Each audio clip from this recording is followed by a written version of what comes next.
85 and 86 were great years for two-stroke three-wheelers. You had the Honda 250R, Yamaha Tri-Z, Kawasaki Takati.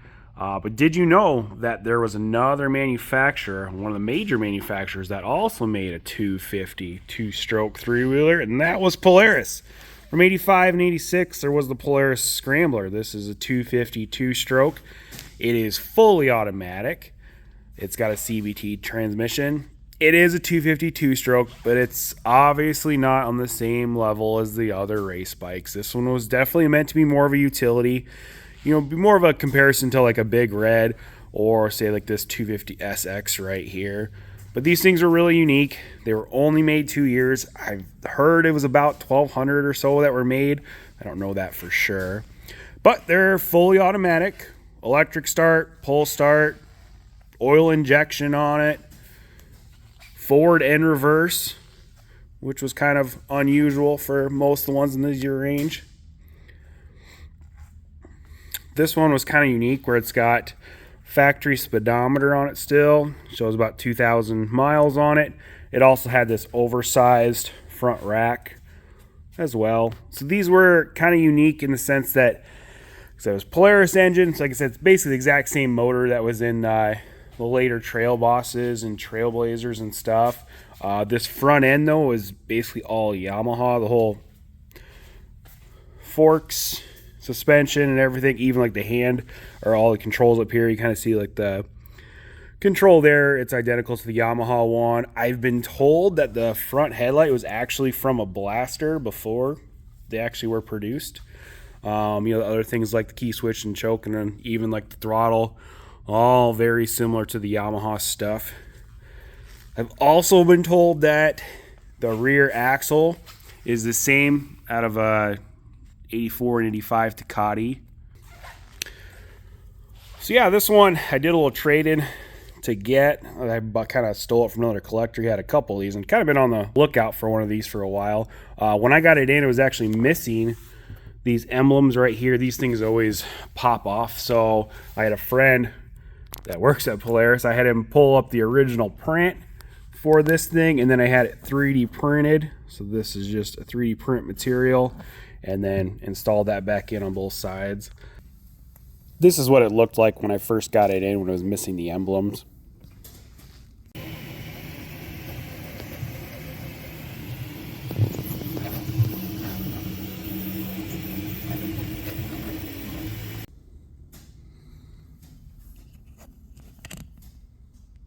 So one of the things we're going to do in this video too is kind of attack this scaling on the tank. I want to see if I can shine this up a little bit more.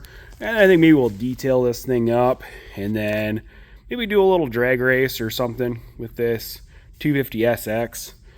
I've got a 350X over here too. Maybe we'll race that too just to compare. Yeah, these things, they're pretty fast for what they are. With them being a two-stroke and been fully automatic and stuff, they're not super torquey on the low end, but you know, once that kind of gets up into the power band and goes, it just kind of keeps climbing in speed. One of the unique things about it though is the steering on it is just so light. So it's honestly pretty squirrely, especially on like cement. It's pretty squirrely and the steering just feels so light. It just feels really kind of sketchy, especially at higher speeds. I mean, these things are supposed to go about 60 miles an hour. And the funny thing is they'll do the same speed in reverse that they do in drive. Yeah, so let's attack this tank here a little bit and see if we can shine this thing up.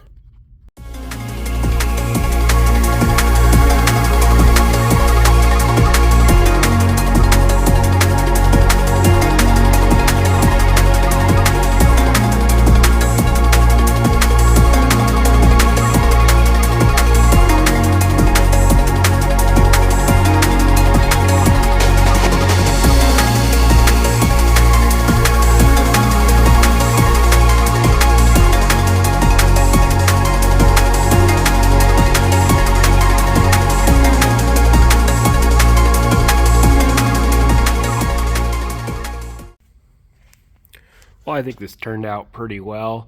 Got most of the scale off. If I went longer, I could probably get to kind of a real high shine, but that's not really what I was going for. Just wanted to get some of that scaliness off of there.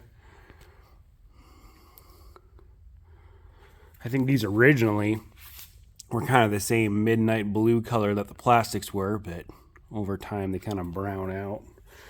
I don't know if it'd be possible to actually polish it back to that color or not though. And then I just gave a quick detail on the plastics and stuff too, and cleaned it up a little bit. All right.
Go on the road here and kind of see how fast we can get it up to.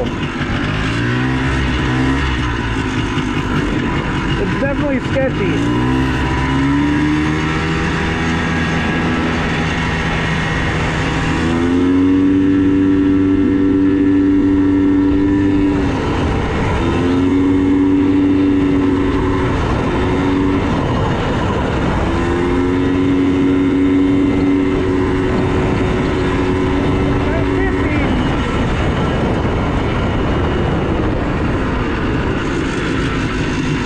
Definitely felt like it would go faster, but it's not stable at those speeds at all. Because the steering just doesn't give you very great feedback. It just feels very twitchy.